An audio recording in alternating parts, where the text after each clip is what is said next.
column, the back column, was the entrance into the Keneder Adler. The door was here.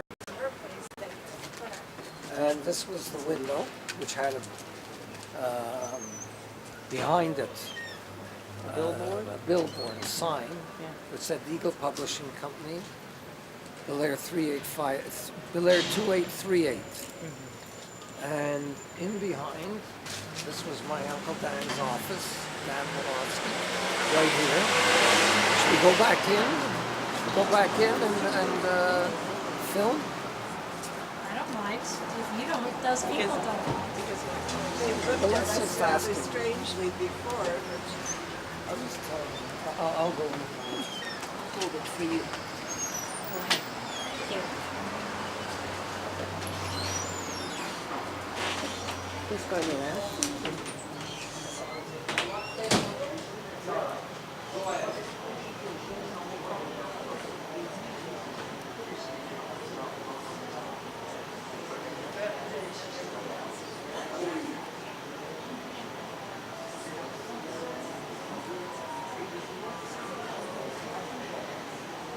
This is my Auntie Goldie.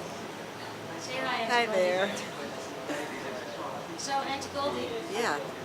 in all the years that you had a father and grandfather that ran a newspaper, did you feel any need ever to follow the family footsteps into the world of journalism? Oh, yes, I did. For a while, I was an editor on the McGill Daily in college. I was a desk editor, and I was assistant women's news editor one year. And then I got married, and I gave up all my journalistic ambitions. That sucks. That's what women do. Well, I in had a those days. family and a husband to look after. And do you regret it? No, I don't regret it. I don't regret giving it up. I still like to occasionally write little stories, or I used to write poems when I was a child, and I'd write them in Yiddish, and they'd be printed in the Keneder Adler. I don't know whatever happened to the scrapbook that my mother kept of all these little things, but my grandfather was very proud of me because I was the one who related, out of the dozen or so grandchildren that he had, I was the one who related the best with him. And we were... So do you think you were the only one that felt that urge to follow in the family footsteps? It seems like it. It seems like it. I don't know of anyone until you. The generation. Yes, yes. But certainly none of my children, none of my cousins' children that I know of. But then you came along and went on to university to get your degree in journalism. And no, you didn't get the degree in journalism. What was it? History and political science. It's better. So that they're knocking down my doors. Yeah, but then I thought that, well, then you went into Then I journalism. went into it. But Okay. I don't actually have a degree. No, but you have Okay. a background, a deeper background than if you have. Right, of That's what I course. like to think. Yeah, well, it's true. That's what I My like. brother's a journalist. Michelle Tisseyre at CBC. And my mother was a journalist, Michelle Tisseyre, but that's a long time ago. Okay, so Uncle Dan's office was here, Sandy. This was like his office. When Uncle Max came in, this door was like further over here. The same radiator. Goldie, look, the same. A Wait, brother. listen, somebody's talking. Well, let me explain who Uncle Max is, because he said when Uncle Max came in, we want to know where he came and how he came. Came in 1947, when my father died. My grandfather brought him back from New York to be with, because my Uncle Dan never had liked the business. Not that he was capable for anything, yeah. It wasn't very nice. 4 or 5 years, my Uncle Max bought him out. And he left the Our grandfather Father was died- too elderly and unwell to hold on to the rudders. Well, also, Zadie died 2 years after Daddy.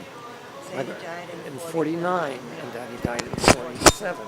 So 2 years afterwards, he bought out my Uncle Dan, and he divided this office up in two and put his wife in here with him. So the two of them ran the paper. I never was associated with the Keneder Adler at all when Uncle Max was involved, so you know about it, I don't. I was married with a baby. This was the entrance in Sandy, and this was the office from that column to here. And Uncle Dan used to be here, and here there was a counter which went all the way, seemed like all the way down, but it wasn't that far. Just about the steps. Was it on the right or on the left? Yeah, it's where the steps were, which was over there. So was it on the right or on the left? No, When you walked in? the Yeah. counter was on your right. So you walked in sort of. Oh You no. walked in straight. That was an office, That was an office, and then the counter. and then a counter. And here there was a bench. There was a little bench over here. People could sit while they were waiting for Reception Yes, that's area. right. And there was another bench over And here. then there were the And right beside secretaries, three bookkeepers. secretaries. Yeah. Miss Goodman, Miss Deacher, and Goodman. Miss Deacher, and what was the There third? was a Richler. And Richler, yeah, that kept a Treffler, But after, I don't know the later ones. and at night, first my sister used to work at night from 6 o'clock or from 5. 6 to 8. 6 to 8, and I used to come in after she graduated high school. I used to come and work For the from 6. princely sum of $5, and No, I got a raise. I only got $5. I got a raise to 10, 11. I gave 10 to my mother, and 1 was for me. I had $5 and some change. There was wages were frozen at that time. It was during the war, and so being unable to give my dad a raise, they paid me with the money that I turned over to my mother to add to the family budget, and there were some odd cents of what they called cost of living bonus, and I kept that. Yeah, they paid, as I said, they paid me $11 a week, $1 for me, and 10 for my mother. And what were your Well, responsibilities? people used to come in, they used to give ads. Right. So they obituaries and room to rent. That was a big thing. Room to rent. So you used to take them and translate them into Yiddish. Yeah.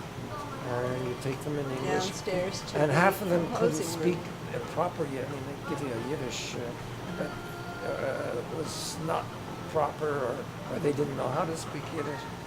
And so we would take the ad in English and then translate it. And give it So to the them. Adler was it completely in Yiddish? The Adler? Yeah. Yes. So it was a Yiddish paper. So I used to work 4 nights a week, and Saturday night and Sunday morning. Uncle Yuri has great stories about how he would take ads, write them in Yiddish, and then people would change them into Yinglish. Do you have any stories like that? You have to interview my uncle. He once told me hilarious story. Do you have stories like this? We were good kids. He was the mischief. Say that again. Who was the good kid? The good kid was me and your dad. Uncle Yuri was the one who was the stiffer. What would a sniffer be? Jokes, play all kinds of games. What about Uncle Bill? Well, that was Uncle Bill. He was not. He was long gone. He was a black sheep. In fact, during the war years, he was overseas. He was in the intelligence because he had been to Russia. Yeah. And so they. When the Russians were the allies Yeah. of the But Allies. up there, you see the light up there? That was the mezzanine. And that's where Zadie Wolofsky had his office up there. There's still a mezzanine there. You could see it because Yes. the stairs going up. Yeah. The stairs are still in the same place. That's where they were before, and that's where they are. And in the back was my father's office because he was doing the bookkeeping. He did the accounting. And his office was in the back. And then behind my father's office, there was Mr. Veschler, who was the editor of the Chronicle. And Medrash and Ginsburg had their desk, which was back, like one sat here facing this way, and the other one sat here And facing. then A.M. Klein became Upstairs. No, but he didn't do his writing here. No, Veschler was the managing editor, and Klein was the editor, wrote the editorials. And And that And then there were the stairs which led down to the printing shop. And if you want a picture of the printing shop, it's actually at the Canadian Jewish Congress Archives. And she can give you pictures of what the printing shop was like. Did you ever go down there? Did I ever go You were down there all the time? I used to go all the time. Yeah. Tell her the story, Dad. Well, in those days they had big drawers full of type. And they used to, when you wanted to print for some particular purpose, they didn't have all of this type on a linotype, because when they did job printing, you wanted headlines or something. Right. So it didn't pay to change the fonts on the linotype machine. We used to set the type from letters. Right. 10 words, 5 words, but etc. And these magazines were set in the letters which were used most. A, M, N, P, T, S. I came down, and to me, this is crazy. So you put them all in alphabetical That's order? right. I put them all in alphabetical order. Oh, right. When How old were you when you did that? it's in the 30s, so it's 6, 7. I don't know. So when the foreman came in, he, don't let your son, if I catch your son, I'll break. So my father came home laughing and told me, he says, you can't come with me to the office for a few weeks. Let him cool down because they'll kill you. But that was my Initiation. and another thing which I did, printing machine for printing the newspaper was an old type of machine. It was called a duplex machine. But the paper came in rolls and it was stretched over rollers. Right. And when you put your finger through it, it made a beautiful sound. Pop! So I went down the line and I went pop, pop, pop, pop, all the way down. He goes to start the machine, bang, and the paper tears. Okay? And really, the paper is what's pulling it as it goes. The paper is pulling it through. You have to reset the whole thing. He had to pull the paper through by hand. And usually when they finish a roll, they just glue one end to the neck to the beginning of the next. So that again, it just pulls itself through the threading. Major work stoppage caused there. So I was a little bit of a, but I loved it. And I remember coming back and this guy, Sagan was his name, the press operator. I came down and I used to, get in where the machines were working. He says, children should be seen and not heard. I always remember it. But yet you never had the reputation as a mischief. No, but I was always, yeah. You were the good one. Do you remember what you used to do to me? No. What did I used to do to you? My sister, because we'd sit at the table in the kitchen, and I used to ask why, so she went like, we used to go like this. I'd write a question mark on your forehead. You remember it? Oh, I She used to remember go that. like this. Yeah. He was always curious. So that's where you get your George of your inquisitive journalistic mind. Why? That's exactly what a journalist asks. Good one. anyway. Especially, he always wanted to know how things worked, what made them work, and how to work. He's a mechanical engineer by training. Fascinating. So that's that gives you a picture of what the Keneder Adler was like. Can you just imagine? This ceiling wasn't down here. The ceiling was up to there because like you had the same height going right through. And So the ceiling was as high as the ceiling of the mezzanine. yeah, up there, way up there. I don't think they ever painted it. Like always seemed was always dull and gray it was and awful. musty. I never And there liked was going up an those eagle stairs. on the wall. Remember there was that eagle? Yeah. And Was I it painted? A painted? No. It was like a plastic. It was a sculpture. Oh, so it was a effigy or whatever. Yeah, of an eagle, a spread eagle, That's right. That was the symbol. And you know what? I never realized why Zadie called it the eagle. But when I was in Poland, eagles are all over the place. It's the national bird or the national Really? figure of Poland, yeah. So So that's why he brought that word. with him, the eagle, the Adler. That's fascinating. And in fact, he never called it Adler, he called it an Adler. Adler. But you pronounce it Adler. No, the Lithuanian Jews call it Adler, the Polish Jews call it Adler. Adler, right. The Russian Jews called it Adler too. They always called it the Keneder Adler. But maybe we should go and sit somewhere and have So coffee anyway, so I this can... was, on this side was the Horns me- restaurant. Right, horns, that's very... It was what? It was what though? Horns restaurant. Say that again? Horns, Horn apostrophe S. That was in the days before you could remove the apostrophe. Yeah, okay. We'll skip the Quebec politics. Was it horns restaurant or just horns? Horns. On the outside, okay. Yeah, horns. And where was it? From Adjoining. this it was like where this column is, everything there was Horns restaurant. Oh, so I don't get it. So the Keneder Adler was just tiny. It was narrow, No, very no, narrow. The editorial and business offices were just down here like Now, that. what about the printing shop? Was that under the All horn? Under the horns whole- as well. Under horns as well, Okay. the whole thing. Okay, merci beaucoup. Merci.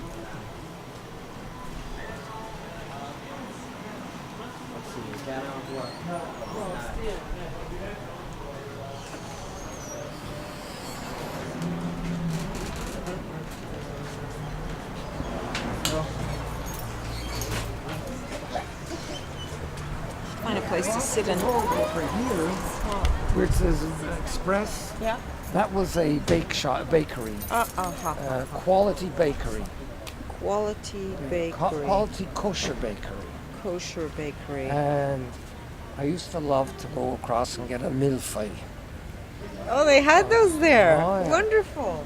but they were so heavy, not like you get in France. Yeah. It was. Dodgy. Ugh. I mean, now when I think of it, but in those days the custard was delicious. And that was a garment factory, wasn't Yeah, it was. Well, it was at one time called Weinberg Building, and then it was converted to when Berman bought it, and there was Berman knitting mills, and we used to make beautiful sweaters. it? So in the period that interests me, what would it have been? In the 30s, it was Late the 30s, Weinberg. 1937. Yeah, it was still the Weinberg. The Weinberg Still the building, and Weinberg. it had several. Because, yeah, factories in fact, there. My uncle Ben had a small factory in there. He used to make the metal piece on purses. In those days, you know, yeah. the clasp on a purse. Purses now don't have that. It was like a metal clasp that you. Yeah. I This is my remember mother's those. brother, not my father's. Even I remember those because my mother had those kind of purses. Yeah. So he had a small area of that where he bent the metal and chromed it or put it in. I remember there was some kind of a bath, and he used to put that in there. And that was in the late 30s. Right. And he took in a partner who was supposed to help him by the name of Charlap. Remember Yeah. Carl Charlap's father? Right. And I remember that because Sonny had a stuffed lion that you used to ride on with 4 wheels. My cousin had a stuffed lion with 4 wheels. Oh, yeah. And I loved it. Whenever I went to visit my aunt, and then it disappeared. Where did it go? My aunt gave it to my uncle, partner for his son, Carl Charlap. Yes. So that was something which was You still regret. Oh, I still remember.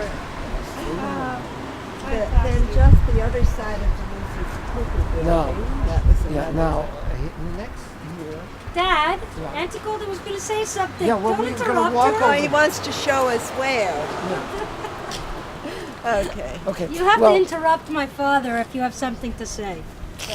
Now, do you He knows want a to? lot more than I do because I never was really that fascinated with the buildings here. I know, it's a boy thing. It's totally a boy thing. Sandy, you went to school with one of the Bellmans, didn't you? Who? Bellman? Gary Bellman? Yeah, well, He was his. in Brian's class. Okay, so his grandfather.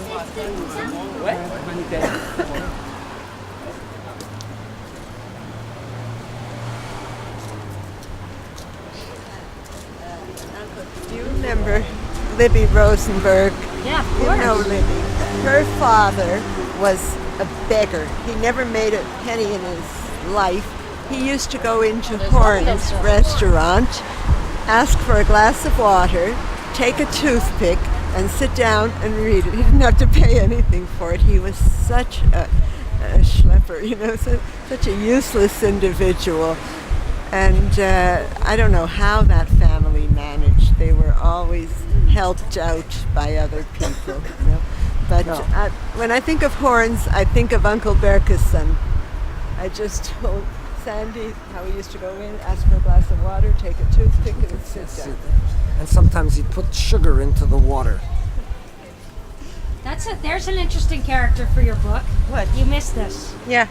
Go, What? go again. This is a great uncle of mine who was never earned anything. He was a beggar kind of fellow, and he would go into Horn's restaurant when all the men were there and talking, and he'd want to overhear what was being said, but he couldn't just go in, so he'd ask for a glass of water and take a toothpick, and as Jack said, he'd sometimes put sugar into the water, and he'd sit there. He'd have something in front of him, this glass of water, but he didn't have to pay anything. And he was known all around in this area as the local beggar.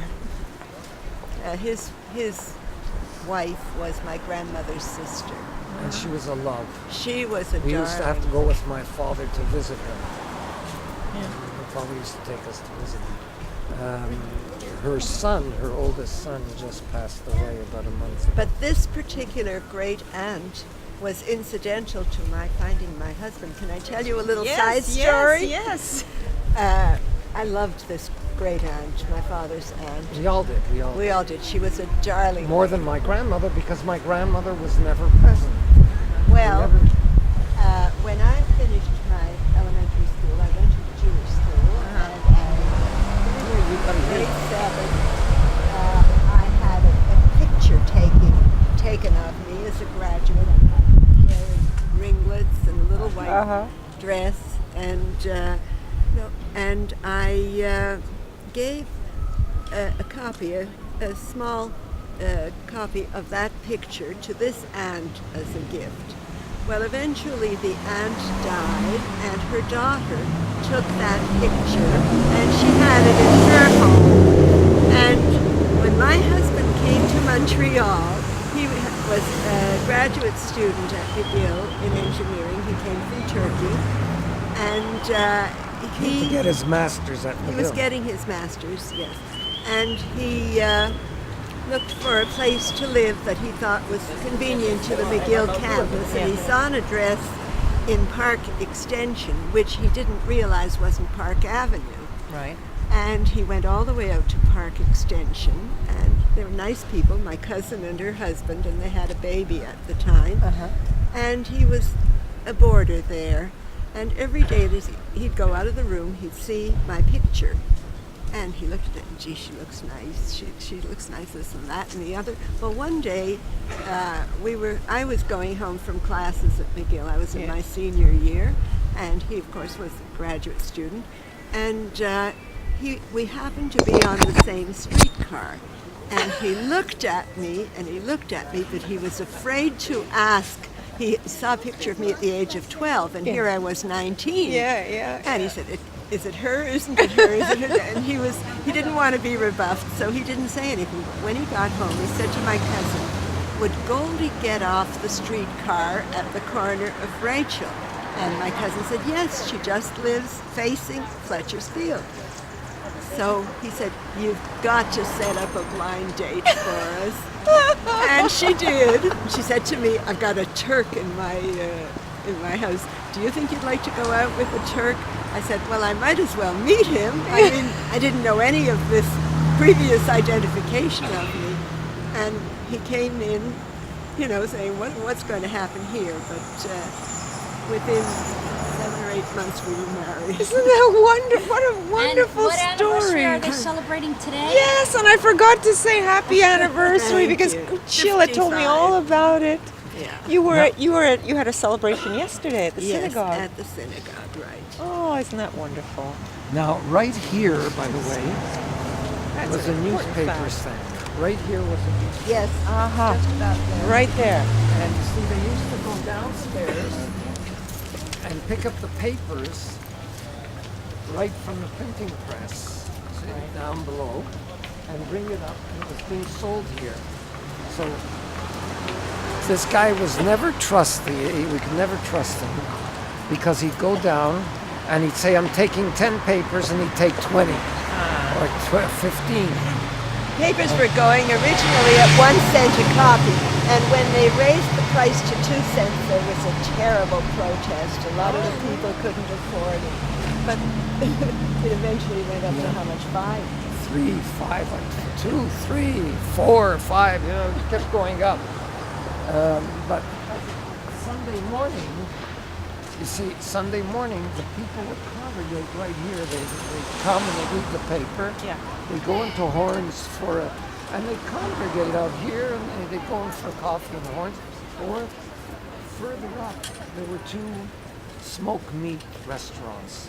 One was called Levitt's, which is still in business. Is it still there? No, it's not there it's because moved. they became wholesale. And the other one was Regatko's. These were the kosher delis. Remember Regatko's? Yeah. Which is the one that's on Bernard? That's not Bernard Levitt's, is that's- Ben's. No, Ben Ash. They're known for their Frankfurters. Lester's. Lester's, that's it. Once you said Frankfurters, that's Lester's. No, that's right. Ben Ash was on Van Horn. Ben Ash was on Van Horn, and Lester's was on Bernard's. Yeah. That was it. Everyone smoked meat, hot dogs. Yeah. I could take you on to Rachel, where Nathan's was. Rachel is that street there. Yeah. And Nathan used to sell you a bun, a toasted hot dog bun, with mustard for 2 cents. If you wanted a hot dog in it, it was 3 cents. And if you wanted 2 hot dogs, it was 5 cents. So you can imagine how much you paid for a dozen hot dogs and a dozen rolls. But they used to toast the roll in that heavy toaster. The which- thing where you, And it used to squash it down. And it was delicious, with mustard in the middle. That was. And they were real Frankfurters, not the artificial stuff you get today. Now, on the corner, on the southwest, on the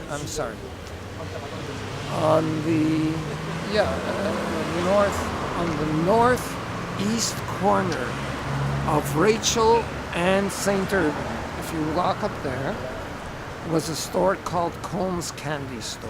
And you used to get 2 chocolates for its penny. And that's where you used to go. But there was a wall, and behind the wall, the men used to play cards. And, I don't know what it was they were playing, but And you guys used to know. we couldn't go behind there. But you knew what was going We on. knew what was going on. Oh, that's wonderful. How about you, Auntie Gold? Did you stick your finger or your eyes through that wall? I never even knew it existed till this moment. But you knew where Combs was on. I know where Combs was, but I never knew there was the wall with something going on behind. Yeah. Sit down, have a Now, coffee. here was Bellman's drugstore. Velvet's. Yeah. Well, that was the relative of the person you went to school with. My brother went to school with. So fascinating. It's a really good idea you had to report it as this kind of thing. I mean, I'll never get this. no. No, it's perfect.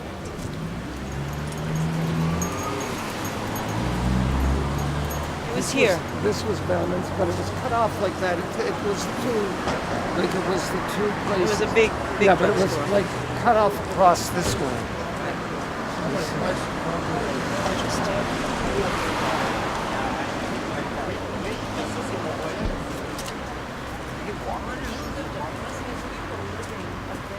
Yeah, I don't know who lived up there. Did anybody live down here, really? And they had a post office inside there. Remember Bellman's Yes, yes. sister, and she was such a nasty person. You remember? I didn't go in there very often. Oh, you know who else worked in the office? Pilch, Ethel Pilch. Yes. And that was Auntie Auntie Edie's Edie's sister. Right. And she had a something with crippled the arm. arm. Yeah. She was born with one arm. So there weren't very many people actually living Probably here. Same price There as weren't Poutine. really? Yeah, sure. All these places. There On was the top there was floors? And right behind on St. Dominique and the other. Yeah. There was a fellow by the name of Belchatovsky, remember?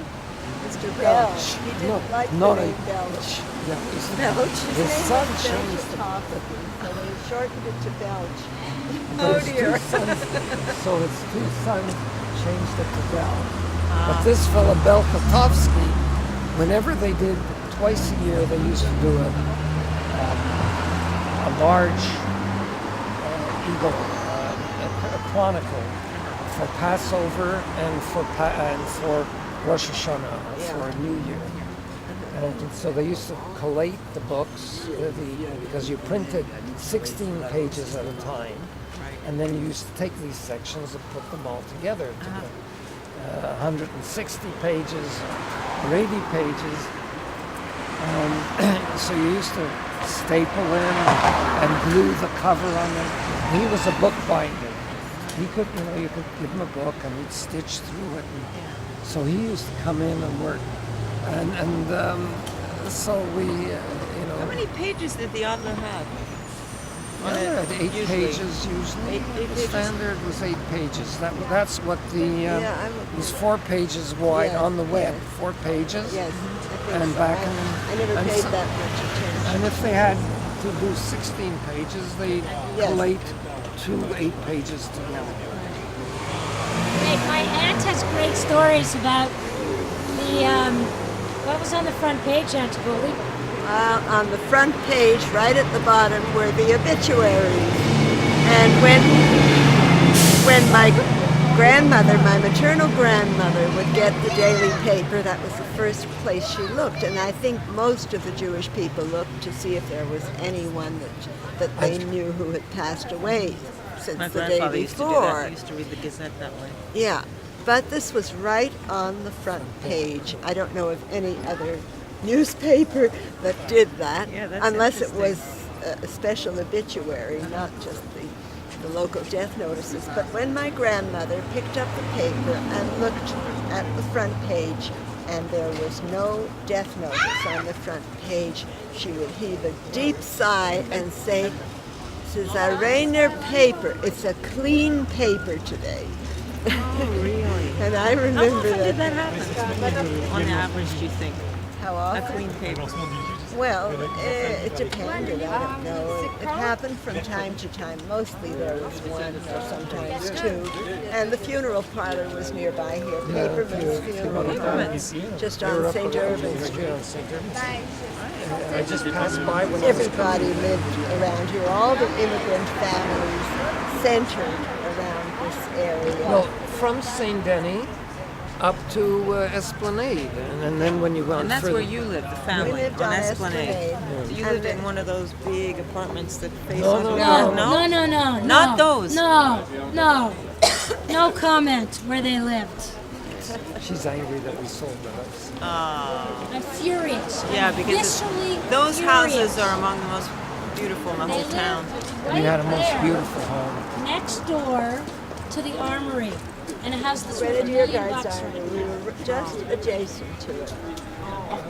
As a matter of fact, my brothers used to play on the cannons they had. They don't exist there anymore. I know. They used to That have hurts, cannons. yeah. And during World War II, we had sentries up there in front of the Yeah. Grenadier Guards, and they would march past our house, and as far as our house, and everybody would get all trembly, you know, the soldiers are marching. It was, Fletcher's Field was during the early 30s, I hear, was often in the summertime covered in hobos who slept under newspapers. They used to call them Bennett blankets. Do you remember that?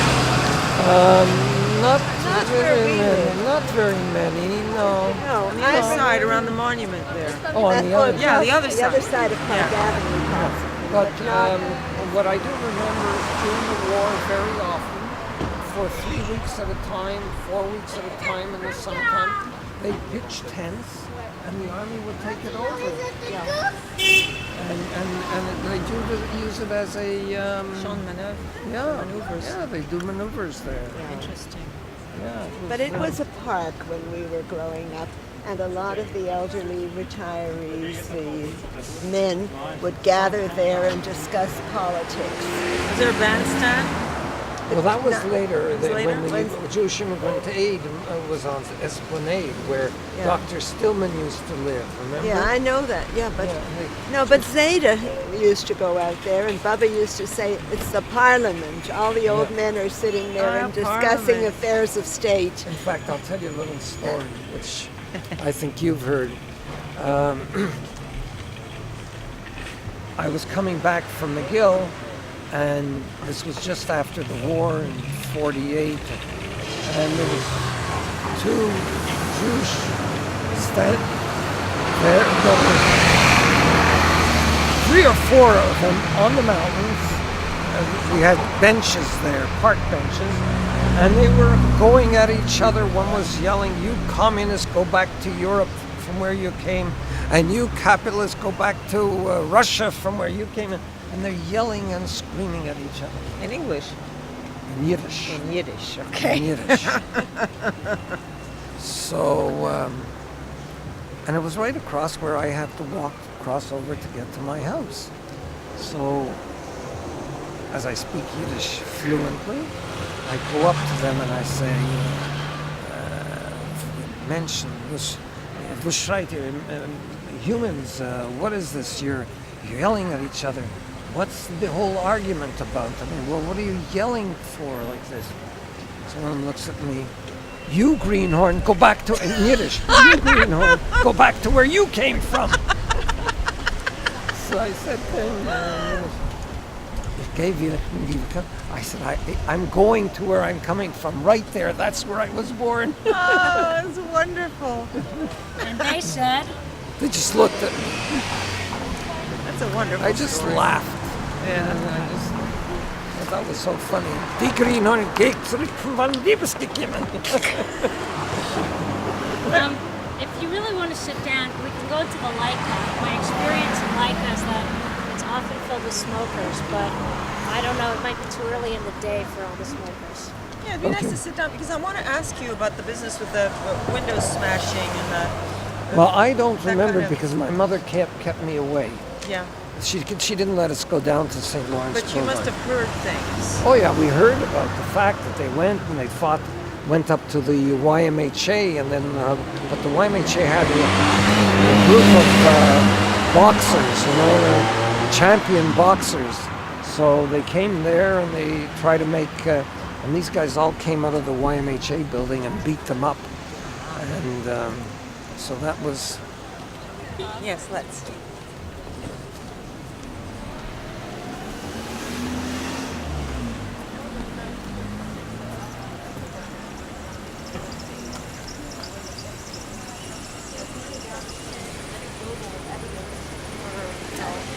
With regard to this particular period, it's not a very long chapter, but I want it to be very strong, very powerful.